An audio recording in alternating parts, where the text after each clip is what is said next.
Panorama group, जो सोचता है वो करता है।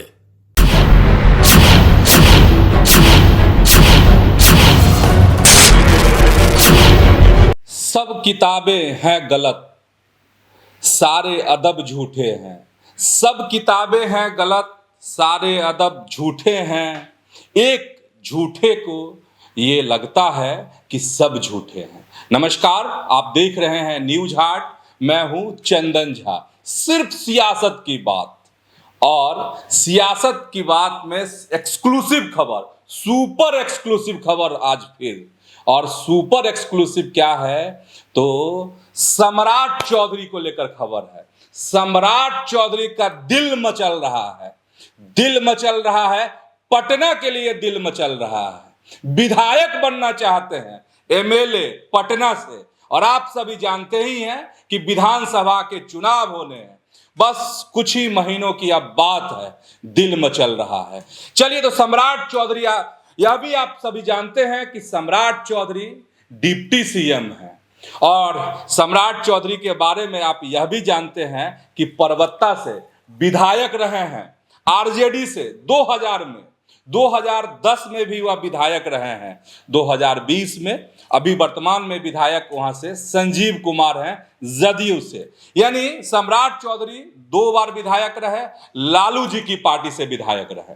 चलिए, अब आते हैं तारापुर की बात। और तारापुर जो है, उनके परिवार का एक माना जाता है कि गढ़ है तारापुर, गढ़ है तारापुर। और उनके पिताजी शकुनी चौधरी कद्दावर नेता हैं। शकुनी चौधरी 1985 में स्वतंत्र, किसी पार्टी से नहीं, स्वतंत्र रूप से वहां से विधायक बने 1985 में।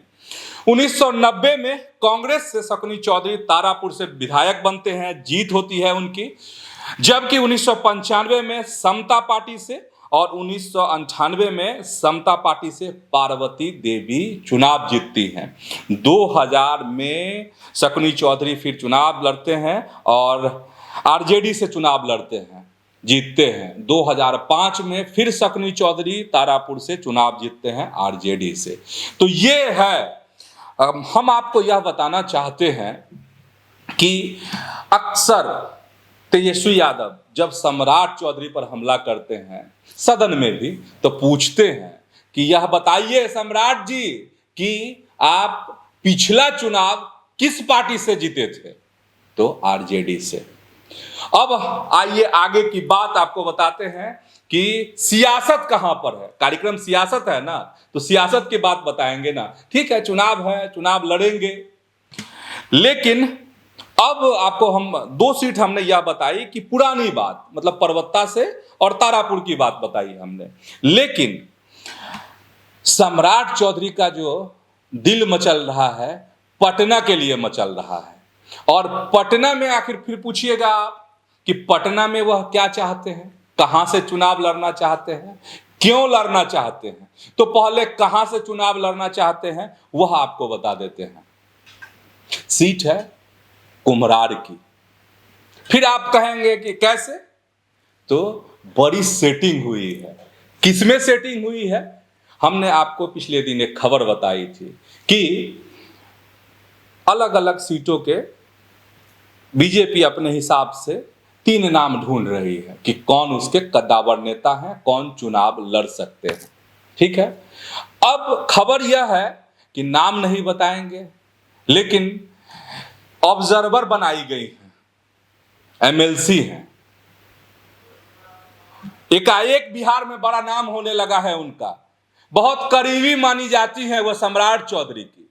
उनको खास तौर पर ऑब्जर्वर बनाया गया है। और खबर अंदर खाने की यही है कि सम्राट चौधरी के दबाव पर, इशारे पर उनको यहां का ऑब्जर्वर बनाया गया। कहां का? तो कुम्हरार का। और कुम्हरार की जो बात करते हैं, कुम्हरार में आखिर है क्या? क्यों कुम्हरार से लड़ना चाहते हैं सम्राट चौधरी? इसको समझना होगा आपको। देखिए, कुम्हरार की जो सीट है वहां से अभी भाजपा के विधायक हैं अरुण सिन्हा। हालांकि यह चर्चा है कि टिकट उनका कट सकता है, लेकिन दिलचस्प बात यह है कि अरुण सिन्हा अपने तरीके से खूब सक्रिय हैं। तरीका उनका अपना है। अब ऑब्जर्वर बनाया किसको, तो एक खास एमएलसी को, महिला एमएलसी को ऑब्जर्वर बनाया गया। और बनाया गया इसीलिए कि जो नाम भेजे जाएं उसमें खेल हो, उसमें खेल हो। अब खेल यह हो कि हर हाल में सम्राट चौधरी को फिट किया जाए कुम्हरार से, और कुम्हरार जो है सेफ सीट है, बीजेपी की सीट मानी जाती है। आप यहां से किसी को भी खड़ा कर देंगे तो जीत का झंडा वह बुलंद ही कर देगा। अब सवाल यह आता है कि सम्राट चौधरी एक सेफ सीट से क्यों लड़ना चाहते हैं, क्यों उनका दिल मचल रहा है कुम्हरार के लिए, और यही है जवाब भी वही है, क्योंकि यह भाजपा की सेफ सीट है। और सवाल यह भी है कि सम्राट चौधरी परबत्ता क्यों नहीं जाना चाहते, सम्राट चौधरी तारापुर से चुनाव क्यों नहीं लड़ना चाहते हैं, क्योंकि यह दोनों सीट जो है उनके लिए गढ़ माना जाता है। तो इसके पीछे भी राजनीति है, इसके पीछे भी सियासत है, और सियासत यही है कि अगर पटना से चुनाव लड़ते हैं, कुम्हरार से चुनाव लड़ते हैं, तो उनके लिए सेफ सीट होगी, आसानी से जीत मिल जाएगी, और एक बड़ा मैसेज चला जाएगा। बड़ा मैसेज यह जाएगा कि जो आगे की लड़ाई है भाजपा में, भारतीय जनता पार्टी में, यह लड़ाई है कि अगर सीएम फेस कौन हो तो उसमें सबसे अव्वल जो है नजर आए कौन, तो सम्राट चौधरी। ये बड़ी सियासत है। और कुम्हरार सीट की अगर हम बात कर रहे हैं तो पिछले दिन आपको याद ही होगा, सुशील मोदी की पहली पुण्यतिथि पर उनकी पत्नी जेसी जॉर्ज मोदी ने अपनी भावना व्यक्त की थी कि वह चाहती हैं कि चुनाव लड़े। हालांकि खास बात यह है कि उन्होंने यह नहीं कहा कि वह कुम्हरार से लड़ना चाहती हैं, लेकिन अंदर खाने की तैयारी उनकी भी यही है कि वह कुम्हरार से चुनाव लड़े। अब अंदर खाने की बात हमने आपको बता दी है कि सम्राट चौधरी का दिल क्यों मचल रहा, कुम्हरार सीट के लिए मचल रहा, इसलिए कि वह सेफ सीट है। और लेकिन अंदर खाने की बात यह है कि वहां के कार्यकर्ताओं में जैसे ही इस समीकरण का खुलासा हुआ कि एक खास महिला एमएलसी को इसके लिए लगाया गया है, ऑब्जर्वर बनाया गया है कि सम्राट चौधरी के नाम को आगे बढ़ाया जाए, खलबली मच गई है कार्यकर्ताओं में। और कार्यकर्ता अंदर खाने जो है कोई निराश हो रहे हैं, और कोई जो है वक्त का इंतजार कर रहे हैं कि वक्त जब आएगा तब जवाब देंगे। और अब यह सवाल उठता है कि कार्यकर्ता क्यों निराश हो रहे हैं, क्यों वक्त का इंतजार कर रहे हैं, तो इसलिए इंतजार कर रहे हैं क्योंकि कार्यकर्ताओं के मन में कसक है। कसक इस बात की है कि आज भी जो बात तेजस्वी यादव सदन में पूछते हैं सम्राट चौधरी से कि आप याद कीजिए कि किस पार्टी से आपने पिछला चुनाव जीता था, और मतलब आरजेडी से आप चुनाव जीते थे, तो वह बात जो है वहां के कार्यकर्ताओं के मन में भी खटकती रहती है कि कहीं अगर वह चुनाव जीत जाते हैं तो आगे कोई बड़ा खेल तो नहीं होगा। तो चलिए, ये तो सवाल है, और सवाल का जवाब जो है वक्त देता है। और सबसे बड़ा एक्सक्लूसिव खबर अभी आपको हम बता रहे थे कि सम्राट चौधरी कुम्हरार से चुनाव लड़ना चाहते हैं, और क्या समीकरण इसके लिए अंदर खाने फिट किए गए हैं। क्या होता है, किसके नाम गए हैं मुझे पता नहीं, और किसका चयन करेगी पार्टी मुझे पता नहीं, लेकिन वादा है और दावा है कि सबसे पहले हम आपको बताएंगे। अब सियासत की दूसरी खबर, और सियासत की दूसरी खबर जान ही रहे हैं, न्यूज हाट पे हम लोगों ने पहले ही बता दिया था, एक दिन पहले ही बता दिया था कि बिहार की राजनीति में कुछ बड़ा होने वाला है। बड़ा हुआ भी है अपने तरीके से, और तरीका ये कि आरसीपी सिंह जो है अपनी पार्टी आशा से निराशा हाथ लगी उनको, और अपनी पार्टी का विलय कर दिया प्रशांत किशोर की पार्टी में, पीके की पार्टी में। दोनों ने अपनी अपनी बातें कही हैं, अपना अपना तर्क रखा है कि क्यों साथ आए हैं।